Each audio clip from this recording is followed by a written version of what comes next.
full of this childlike energy, and youthfulness, and that enjoyment. You can see that from his bedroom, can't you? I mean, it's like I was just thinking, like, oh, the joys of having like such an innocent bedroom, just chess trophies and chess things. It's like it's nice to see, isn't it? You know, it's all chess there. Last year there was even a Spider-Man thing. It was a poster or something.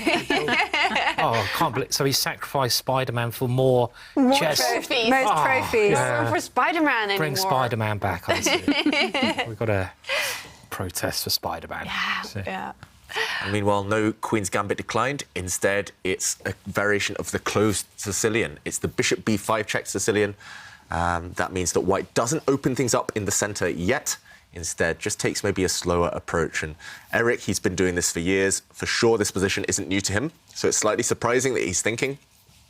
Maybe he's just trying to choose a line that Mishra will not be so familiar with. For example, white can castle his king away to safety here. White can push a couple of different pawns forward. Lots and lots of choice. White's bishop, the one that has developed, can just take a step back. Another very fashionable move. But Eric, with his time trouble issues, maybe he should be moving quicker at this moment. Mishra looks very, very confident, very well prepared. And, OK, what do you think of this opening choice by Eric? Is this a good one against younger players, Simon? Yeah, I mean, I think it's fine. I mean, Eric, I feel, is the kind of player who loves tactics as much as anything else. So I'd love to have seen an open Sicilian. But when you're playing a younger player, it's maybe good to play something not as theoretical. And the line that Eric's chosen here is not one of the more theoretical lines, at least. Still gives white some chance of an advantage. But, I mean, I've seen him play this type of position many times over the tour.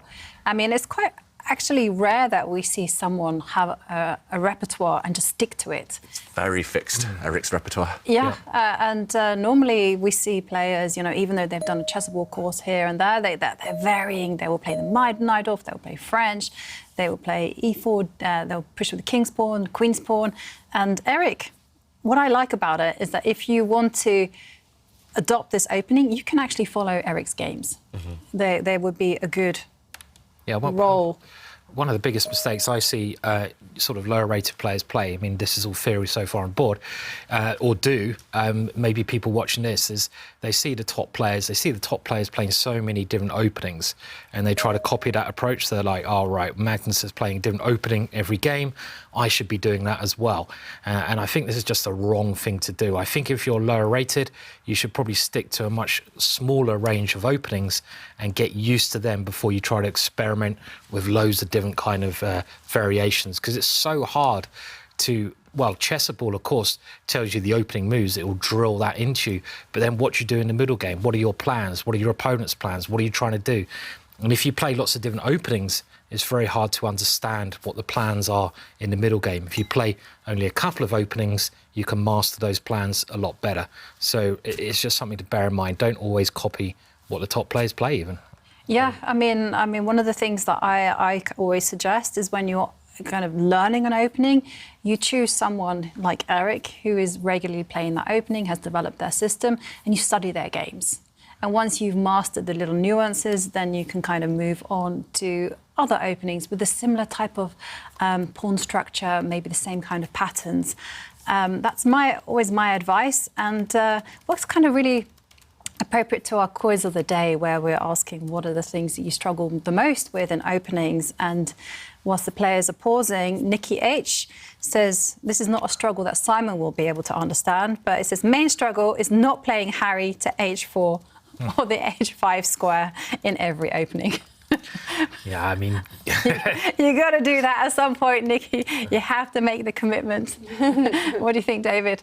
I mean, yeah, when in doubt, push the h-pawn. Yeah. I don't think that's a sin. I think there's worse problems to have. Eric could even do it here, couldn't he? I mean, it's like... Maybe that's what Eric's thinking about. Yeah.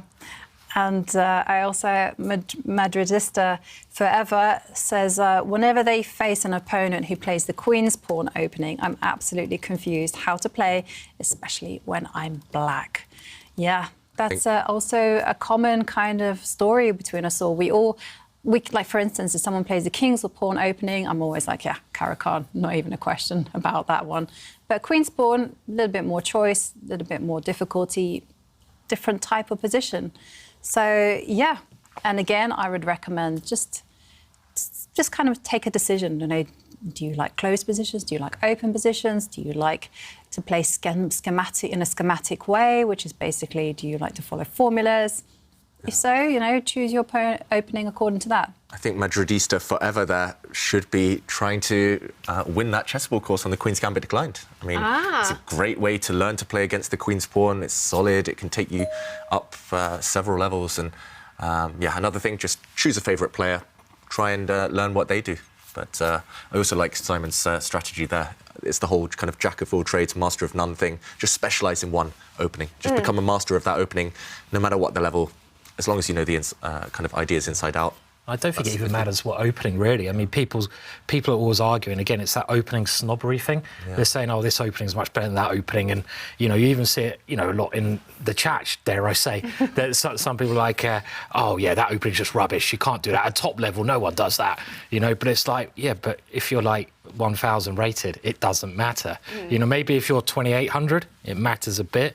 But there's a lot of snobbery. Pick any opening's okay, pretty much, as long as, you know, within the realms of, like, sensibility. Yeah, trust your instincts. If you're attracted to an opening, it's for a reason. Normally it's because it suits your style, it suits your kind of temperament. So if you're attracted to a really attacking opening, it means you're probably an attacking player. Just follow that. Learn the attacking ideas, learn the patterns, learn how your opponent tries to defend. And but you need to learn one for white and one for black, correct? That's the thing, okay. Yeah. And for black, normally maybe one against the king's pawn, one against the queen's pawn. From there, you can start thinking what to do against the English opening, which is a bit more rare, or other things. But yeah, focus one opening for white, that's all you need. One opening for black against king's pawn or queen's pawn. Okay. There are some openings you can even play against both the king's pawn and queen's pawn openings. See, I did guarantee everyone at the start of the show that if you follow the show for the Chessable Masters, you will become better at chess. And here you have a perfect advice on how to get better at the opening, because the opening can be the most frustrating part, if you ask me. All the pieces on the board, so many possible moves. It's very confusing. Yeah, no, I got a little bit excited because, you know, I was looking at this position and checking it out in my database, and you can see that Abhimanyu is kind of thinking, he's thinking what to do next, and I've seen so many tweets about this particular situation, which is what happens when your opponent doesn't play into your preparation. Because so far, this particular game has been following Eric Hansen's game against Anish Giri in the Air Things Masters. And there, of course, Eric played something totally different. He pushed Annie, the A-pawn, one square forward. And this move, very rare. And now we're seeing Abhimanyu just going into the think tank. And how is he going to take advantage of this move? Is he going to maybe just continue as normal, develop a rook, put it on an open line? Is he going to do something concrete and maybe attack the knight or something else? Yeah, and I think the mindset to have is, firstly, ask yourself, if you haven't seen this move before, why haven't you seen it before? Is it because it's not a great move by the opponent? Is it because it doesn't really do much for the opponent? But if there's a specific idea you think your opponent is going for, then you can look for the solution. And maybe if we jump into this exact position, we can talk about what's been happening over the first 12 or so moves. White has established a really nice pawn centre. We saw a video earlier, the Howl's how-to, of occupying the centre with pawns and then kind of supporting those pawns with pieces. Here, Eric has done everything right according to traditional opening wisdom, but black has decent bishops too. Black's bishops are kind of indirectly pointing at the centre. They have potential long-term. Also, white's knight on the square can get kicked away, and that's why maybe Jovanka mentioned Eric in that game had already pushed a pawn forward just to stop this idea from black. And, OK, he doesn't go for this, but it would have been very tempting to me to kick away this knight from its dream kind of dream post here, which supports the centre, at least kick it to the edge of the board. And from here, maybe it could be a target. Instead, Mishra, though, he doesn't kind of take advantage of the fact white has kind of saved on this move. He doesn't push his own pawn forward. He just develops his queen. And now we see Eric do something very similar to what he did against Anish Giri in that game a couple of months ago. Just line his queen and bishop up against these pawns, and later on maybe he'll try and force a decision from black's stronghold on this side of the board. Meanwhile, I think Mishra needs to activate these rooks very, very quickly, and then he needs to strike at white's centre. You can't let these pawns kind of sit there controlling everything for too long. Yeah, any preferences? Whose position? There was one thing that I was a little bit baffled by, and that was Abhimanyu putting his queen on the open line. That's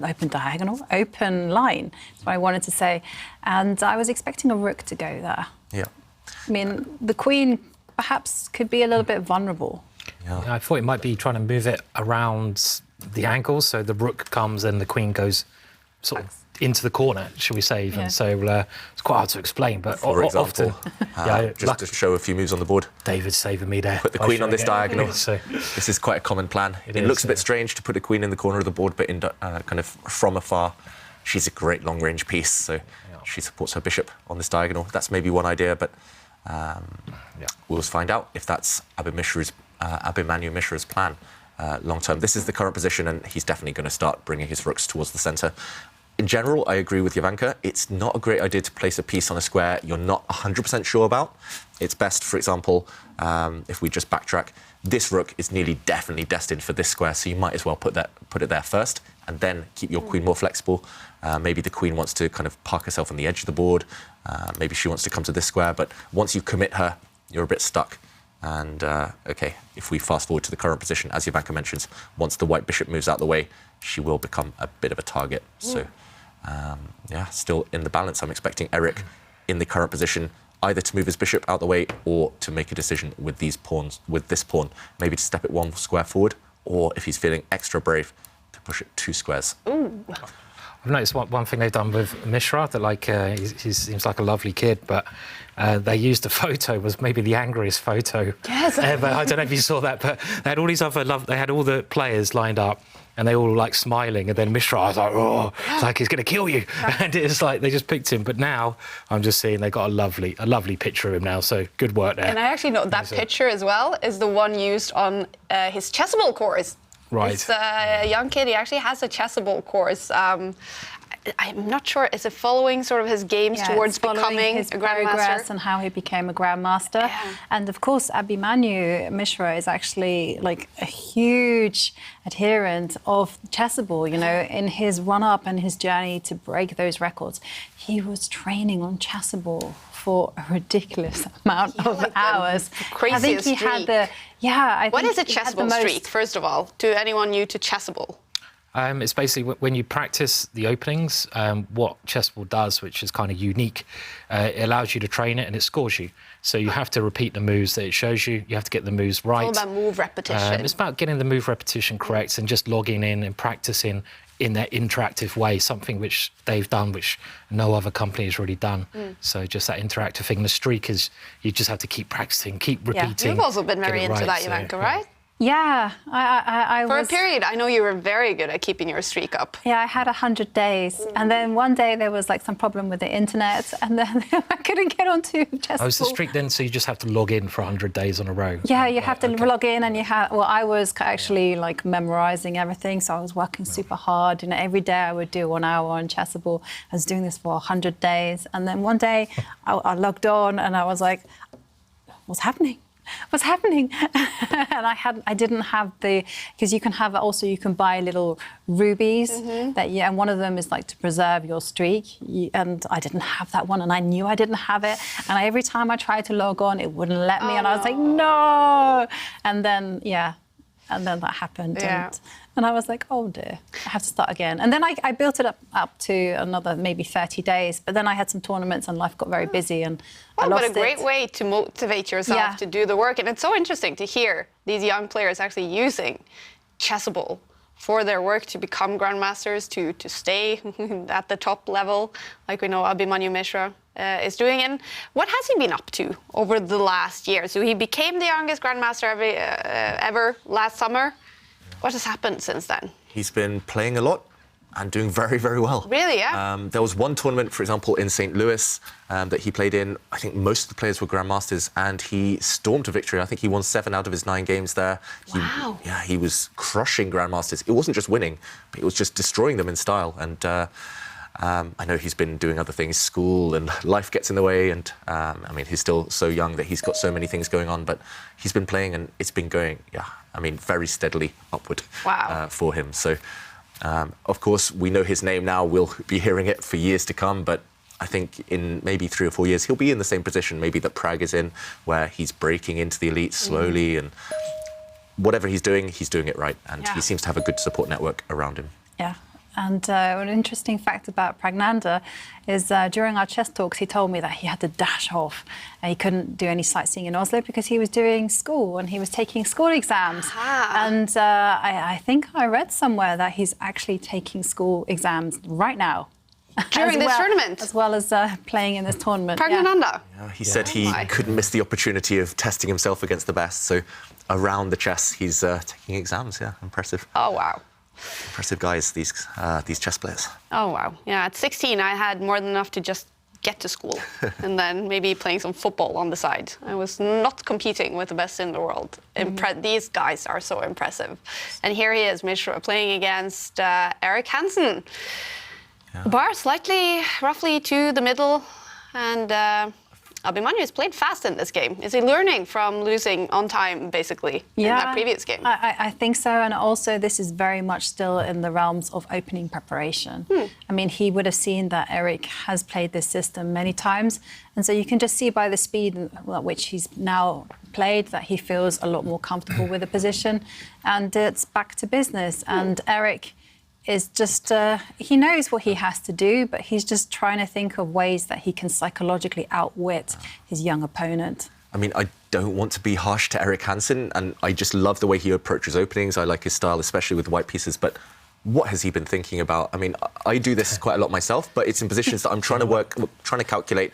No, but I'm trying to figure out new ideas. He's had basically this exact position before, and it's cost him half his time. That's like, I remember when someone goes, I don't mean to insult you, but... Yeah. You know, it's like, it's always the way, but you're totally right. Yeah. It's like, whenever, he's got to move quicker. Yeah. What's he doing? It's really strange. And also, White's last 2 moves have just been to push pawns at the edge of the board, not really improving the position, and that has allowed Mishra the time to jump into White's half of the board now with one of the black knights. And now Erik is finally starting to answer serious questions, but he's lost half his time in the process. I mean, as Jovanka mentioned, he had that position against Anish Giri. It was almost identical to this position, maybe just one small difference. And I'm speaking to Erik after the last major tour, where he was a little bit disappointed, but he was playing the world's best players. It was played here live. It wasn't that long ago. And he said, well, you know, we were having just informal chat, and he was like, well, you know, I think I'm playing well, except it's the openings, and I need to go away and practice my openings. This is like, the only way I'm going to compete with these players is to improve and work just on my openings, because I'm getting worse positions. You're playing these guys. I can't get back into the game.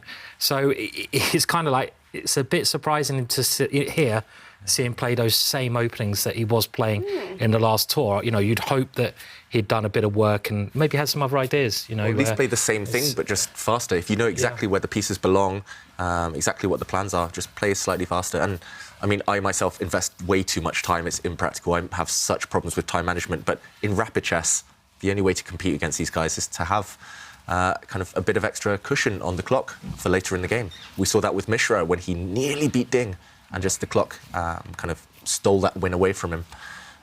So, OK, now look at the time. I mean, Erik Hansen, we're on move 16. I mean, it's a little trick here as well, David, isn't it? I mean, let's say White's got one bishop he hasn't developed.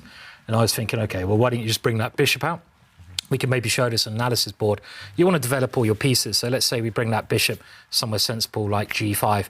But already now, Black has a bit of a tactical stroke here, I think, that works. He can go knight takes pawn. Yep. And this is just undermining White's position.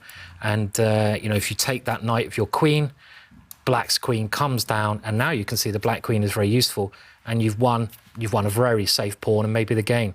So it's like already there's some slight problems that Erik's got to solve here, because he's got one piece less developed. So this is a weird move, but he has to do something to get out of this. Well, OK, I'm trying to understand it, but I'm trying to understand. I'm not sure about it actually. I don't understand. I was thinking maybe he wants to attack the knight. Maybe he wants to push this pawn forward and attack this knight. But then it doesn't quite work either, because the black knight can just simply retreat and too many pieces are hanging. For example, if Black just makes a move, I mean, one that's very common when I've studied this type of opening is just to push a pawn forward, just to kind of sit and wait. And yeah, what's White's next turn? Yeah, because you still can't really kick the knight away, because knight takes pawn even. I would have thought some position. up an attack again against this knight. You know, and it's the same thing. If you move your rook across to try and defend this pawn, then black can take the other pawn again, distract away this guy, and once that pawn's distracted, the defense of the white knight is dropped. The white queen is not necessarily on a great square. It's only ready to trade, nothing more. He played, like as you say, David, these two moves on the side of the board. I understand the one on the left-hand side, A3, but the move on the other side near the king, this H3 move, to me, is completely irrelevant to the position, and it lost a very... Actually, you know, it was just a lazy move. It's one of those moves which, OK, probably helps your position, but... It's a luxury that you can't really afford. Yeah, it's like a luxurious pawn move, which doesn't have a great deal of point. Maybe, you know, I'm not saying it's a terrible move, but surely there's something a bit more point that could have been played there. And I don't know why the queen's gone back now. Struggling to understand this move. Struggling too, Simon. And I think here, Mishra, a sign of maturity here would be just to wait and sit and play on Eric's clock, first of all, but also just ask Eric, what is his next move? Because here in the studio, we're struggling to find an idea for white. So I would just suggest maybe pushing this pawn forward, maybe moving the black rook. Various ideas. Also, at some point, Simon's other idea of kind of putting the queen in the corner on that really nice diagonal. But just a waiting move, and I think it's really already worrying times for Eric Hansen and the Chessable fans out there. Yeah. Well, it's a battle between the neighboring countries, Canada and the US. Hansen against Mishra. Also a battle between neighboring countries, Sweden and Norway. Grandelius against Magnus Carlsen. I mean, the bar is roughly to the middle, but apparently Magnus is frustrated in that game, giving away a lot of emotions. Yeah. Is he struggling? I don't think Magnus is struggling, but I looked over, and after only 12 or 13 moves, Magnus was completely winning. And I thought we'd see a result within a move or two, but now I look back at the position, I have no idea what's happening. It's chaos. So Magnus has lost control. Maybe just relaxing too soon. Yeah, and do remember, if you are following us on Twitch, you can design your own show using the control center, and you can have up several games if you want to. And for example, also then follow Grandelius against Magnus Carlsen, where apparently Magnus is a little frustrated, showing some emotions. Pragnananda, the bar is all the way over to his side in that game against Aryan Tari. Giri, all right, the bar is liking it again for him. A good day maybe for Anish Giri against Hari Krishna here in round 3. And also for Shanklin, the bar all the way over to his side against world number 2, Ting Iren. That would be an amazing win for the American. But we are following Hansen, Mishra. Can the 13-year-old win this game? That would be an incredible performance, and it seems you're liking it for him, David. Yeah, I mean, maybe there were more active moves available, maybe more accurate moves available, but I think it's a very mature decision. Just wait, your opponent's doing nothing, and this rook move does hint at black starting to push pawns forward in the centre. The tension is still massive right now. It's going to be about who cracks first, and just the clock situation says to me that maybe Eric is going to be the first to crack. White's pawn centre looks great, but a lot of responsibility comes with that white pawn centre, and sooner or later there will be threats against it. With a great centre comes great responsibility. Exactly. Spider-Man, just like Mishra's poster. And he knows all about Spider-Man, so like, yeah. He should have, maybe he moved Spider-Man in front of him so we can see it. To get that inspiration. Are you allowed to dress up as Spider-Man? That would be. I mean, that would be a lot of fun. If I was playing in this tournament, I'd probably dress up as. I don't know. Actually, that's a good question. What would we all dress up as? If we have a tournament on Halloween, for example. That would be... well, there's the Crypt tournament that we're doing, so where it was. Well, we still have the Tinky Winky costume for David, so that's. I mean, you're quite simple. You'll be like the Viking, Game of Thrones. I suppose so. Yeah. And could do that, yeah. David could be Superman. Don't know what I would be. I'd that's probably true. Clark Kent. You could be the Riddler in green. I don't know, maybe, like a little riddle now and again. Yeah. Possibly. Well, yeah. Yeah. Well, I'll be Tinky Winky then, so David Tinky can be Winky. his true self. Clark Kent, Gaia. Superman. Yes. Take it off my hands. Purple is my favourite colour. Yeah. And, well, the mystery has been revealed, because this was Eric Hansen's intention all along.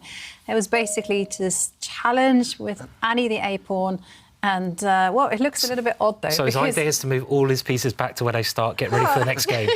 I mean, that's like, OK, Eric. Oh, that should be a rule. Put them back in the box. If you're able to put all the pieces back to the starting square, Yeah, you start you're again. allowed to start again. Yeah, that could Well, be quite a nice that's one. clearly what he had planned, right? Look at that. How many pieces of his are on the first row? Quite a few. Yeah, I mean, 2 of Eric's last 3 moves have been putting his pieces back where they came from. This knight is now back on its starting square. This white queen is back on the first rank. Imagine, for example, if black just makes a move and white parks his bishop back on the first rank. And then he go king H1. Yeah. Oh, then if he parks does his this, knight back. Oh, this would be. Look at these pieces. I mean, this is never, ever going to happen, but he's already started that that kind of manoeuvre. So, Okay. I mean, in the current position, if we go back to it, these pieces are just not great for white. His whole idea, Eric, is, for example, maybe this pawn is attacked, so maybe Mishra defends it, but now Eric will start the kickback, potentially by pushing his pawn forward, forcing away the black knight, kicking it back where it came from, and now he'll start bringing his pieces out, his bishop, his knight. They could start moving and kind of finally escaping the first rank. Mishra, meanwhile, is more ambitious. He doesn't care about this pawn. He's trying to open up the position, and this makes a lot of sense, a lot of logic here. If white's pieces are asleep like this, why not open things up while they aren't ready? Yeah, And, I love it. Yeah. Is there a tactic if white pushes on in the middle, which the move white would play nearly instantaneously is just to keep the position closed, Lock it up. push that pawn on. But I'm now wondering, is Mishra lining up a knight takes pawn? Because he's done this very crafty move, I think a very mature move, of lining up the black rook against the white queen. And this is certainly the kind of tactic that both players have to watch out for. White takes the knight with the pawn, and of course now the pawn goes forwards, and there's some tactical chances here, certainly. I don't know if it works, but you've got to calculate it. Yeah, for example, here, black has sacrificed a piece, but now he's going to win one of the pieces back because this is a double attack, a fork. If white takes this pawn, for example, as Simon mentioned, this pawn can step forward. And here, because the bishop is pinned against the white queen, the bishop will drop on the next turn in the centre. So Eric felt, OK, that was too scary, and he's allowing the position to open up slightly. He's traded off in the centre, and I think the first move that comes to my mind is not taking back with a black pawn, because then it is slightly blocked in the centre, at least temporarily, but instead to take back with a black knight. So now, for example, OK, he does take with the pawn. For example, now, if he takes with the pieces, then suddenly lines have opened up. This rook and queen have opened up. This rook has opened up. And if you compare the pieces, it's clear which side has more activity. But OK, taking with the pawn, probably still very good for black, but You've got to ask why Eric's put his pieces on the back though now, because it just doesn't look like the right plan for Eric here. I mean, what are they actually doing there at the moment? And I think Mishra's played this incredibly cleverly. But you're right, I do prefer the idea that you just point out, David, trying to keep the more open lines towards White's position. Yeah, and I have to point out that Abhimanyu, Mishra's idea is simply that the pawn, or that's up for grabs on b4, isn't really up for grabs because there is a pawn under fire in the centre. So this is why Eric just develops his pieces. And, well, Simon, you asked what are Eric's pieces doing on the first row. I think Mikhail Tal has the best quote of all when it comes to that: sleeping. Sleeping, yeah. Sleep is good for chess in general, but not for your pieces. Just get a good night of sleep yourself. And I just want to commend as well Mishra's last move, bring the black knight back. When your opponent's pieces are cramped, misplaced, don't trade them off, ever. So Eric just brought his knight forward. That knight was asleep, as Jovanka mentioned. Offering a trade, don't trade off your opponent's sleeping pieces. Keep everything on the board. Just because your opponent will be cramped, they have no space. And he did a great job there, keeping the knights on the board. Now the white queen's gone back to where she came from just 4 or 5 moves ago. Eric has lost so much time, not only on the clock, but also on the board. And you see that Mishra energy again. He started bopping again, that young 13-year-old energy. It seems to be something he does when it's looking good. It's really annoying playing against someone like that over the board.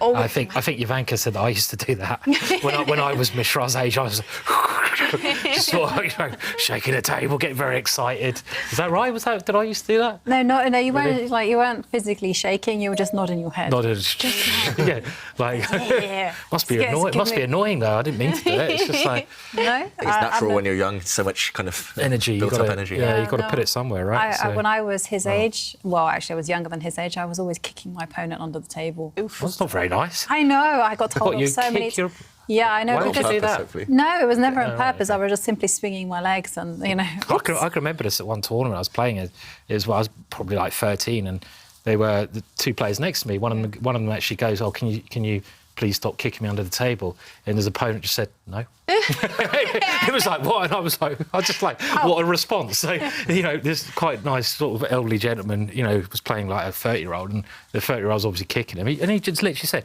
"Oh, do you mind stop kicking me under the table?" No. Yeah. It was like, okay. Went back to kicking him again. It was just a really weird response, So, Okay, meanwhile, a few moves, and it does look like Eric's slowly starting to get organised with his pieces. White's pieces are kind of elevating themselves off the back rank, finally. But in the meantime, Mishra has relocated to the Black Knights. A lot of pressure on White's pawns now on this left half of the board. Also, White's pawn in the centre. It is attacked 3 times. It's tying down White's pieces. OK, Mishra has to get his queen out of the way, out of the eye line of the White rooks. And once he's done that, I think Eric is a bit stuck. I don't really see any productive plans for Eric. Mishra, I feel, has missed some big opportunities already, though. So, yeah, the clock situation. Also, look at this. We're in for a massive time scramble. We're going to see, I think, most of this game played out with both sides on 10 seconds. Because look at the clock times. It's only moved 24. Who does that favour? Eric, I have to say, because this is Eric's bread and butter. He's played, thousands, probably millions of bullet games, and he instinctively knows how to activate the pieces and also how to kind of harass the opponent with not that much time on the clock. And Abhimanyu moving his queen, just getting out of the eye line of the White rooks. Yeah, good move there. It's a nice move. He still has a small time advantage. It's not much. I kind of want to give Mishra the benefit of the doubt as well.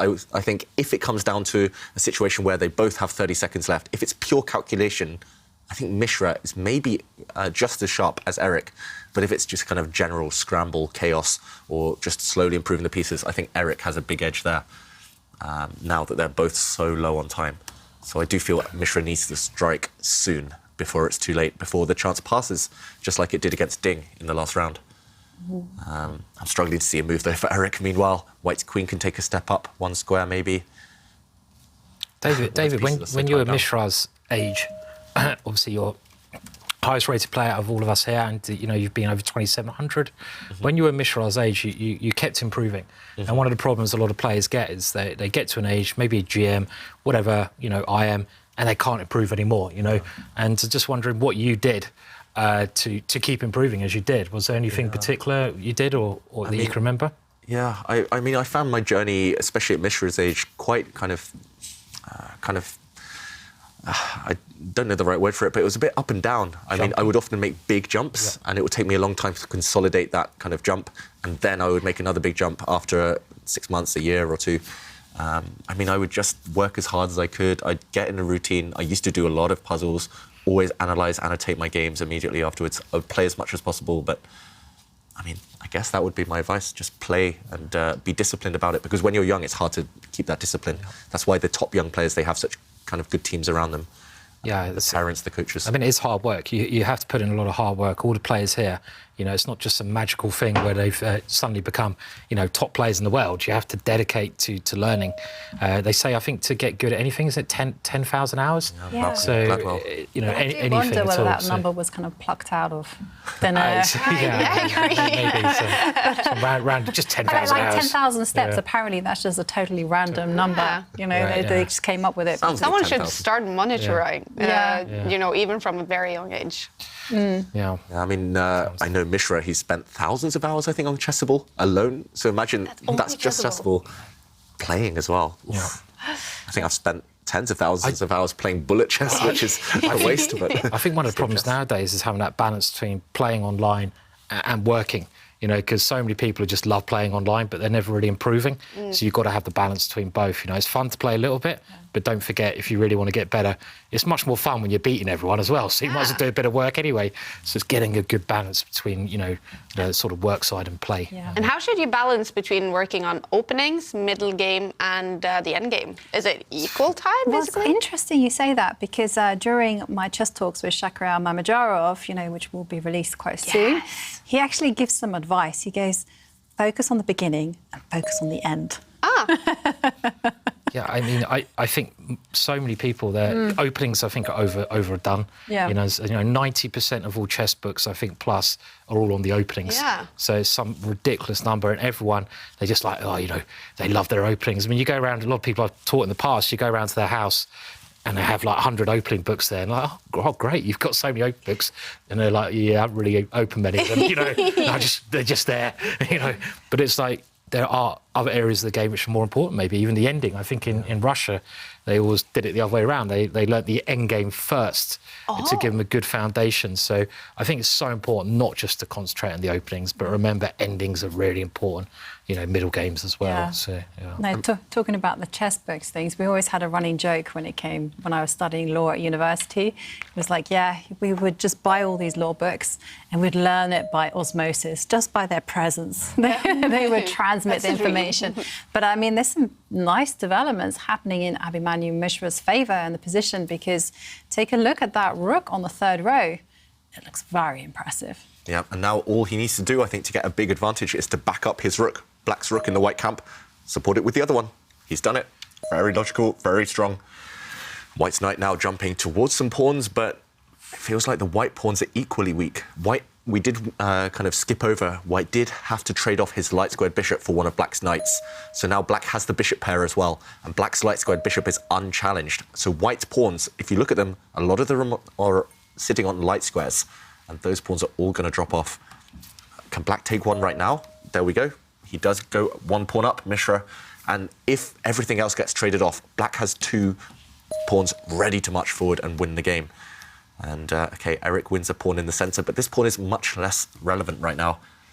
Okay. Under a minute, though, Mishra. So yeah. this is, you know, we saw the game ding. I mean, he got a very nice position, played very well, but then when he got short time, he got tricked.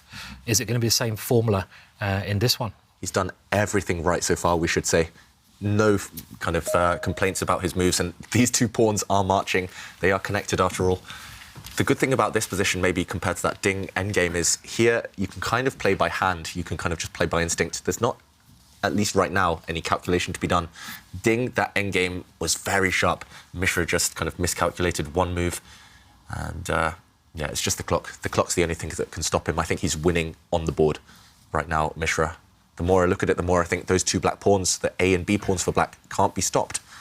They will cost White at least a piece. And Magnus Carlsen, he has won his first game of the Chessable Masters, gaining 3 points against Nils Grandelius, the Swede, and Pragnananda striking back after that loss to Anish Giri in round 2, winning game 3 against Aryan Tari. And the question, will Abhimanyu Mishra win his first game of the tournament against Eric Hansen here? The clock is ticking down under 30 seconds now. Okay, I was going to say big moment. White's knight jumped in, attacking the black queen and attacking the black rook. Rather than maybe trade off a set of rooks, checking the white king, Mishra has taken off this white knight. But now Eric is about to establish a strong passed pawn of his own. Which one? Yeah, so white pawn now can go and take this black bishop, the black light squared bishop. And that white pawn is only 2 squares away from promotion. Ooh. It might become another pawn race. We saw Mishra miscalculate a pawn race a bit earlier today. So will lightning strike twice? Eric, what's he thinking about? Just take off this bishop, surely? Well, why think here? There's no point. I mean, I guess you can take some other things. Does it matter? I don't think so. I don't think it matters. No, it Just doesn't take this really bishop matter. off. Why just take the piece? I guess he's thinking, I mean, there are a few other pieces to capture. White could Maybe also rooks, trade rooks, Maybe. trade the dark square, well, not the trade dark square bishop. I don't think you need to decide on that now. You just take that bishop off. It does seem that when Mishra gets a good position, he does this energetic bouncing, shall we say? I'm just thinking, if I was playing him and he started doing this, I'd start to get a bit worried, right? You know the crazy frog? It just sort of reminds me, he's getting like excited, you know. He knows his position's very good, but when you're young, of course, it's normal to get excited like this. So Why is Eric not playing the most obvious move in the position? He's also giving Mishra time to think. It's not about his own clock. Eric, we know him, he can handle 30 seconds, but he's giving Mishra time to calculate right now. If instantly he had just taken back that bishop, the white B pawn taking that black bishop, then Mishra would have had to react instantly, and maybe a mistake or two would have come. But Now Mishra has had 1.5 minutes to think about this next move, but also calculate. How long's Eric thought about this move? Nearly 2 minutes. 2 minutes. 2 minutes. Yeah, and okay, he plays the most obvious move on the board. I mean, and now, 2/3 of his time, Ivanka, or David, it just seems crazy. I mean, I've done the same myself in the past, but I've hated myself for it. It's all about confidence. If Eric was confident, if he'd had a good tournament last month in the Oslo Esports Cup, he would have played that move instantly. But, OK, Mishra pushing this pawn. OK, I was maybe expecting a couple of other moves, but now, will we see a trade of rooks? Will we see a trade of bishops? There are so many tactics now, so many pass pawns flying forward. He can't spend another minute and a half on this move, that's for sure.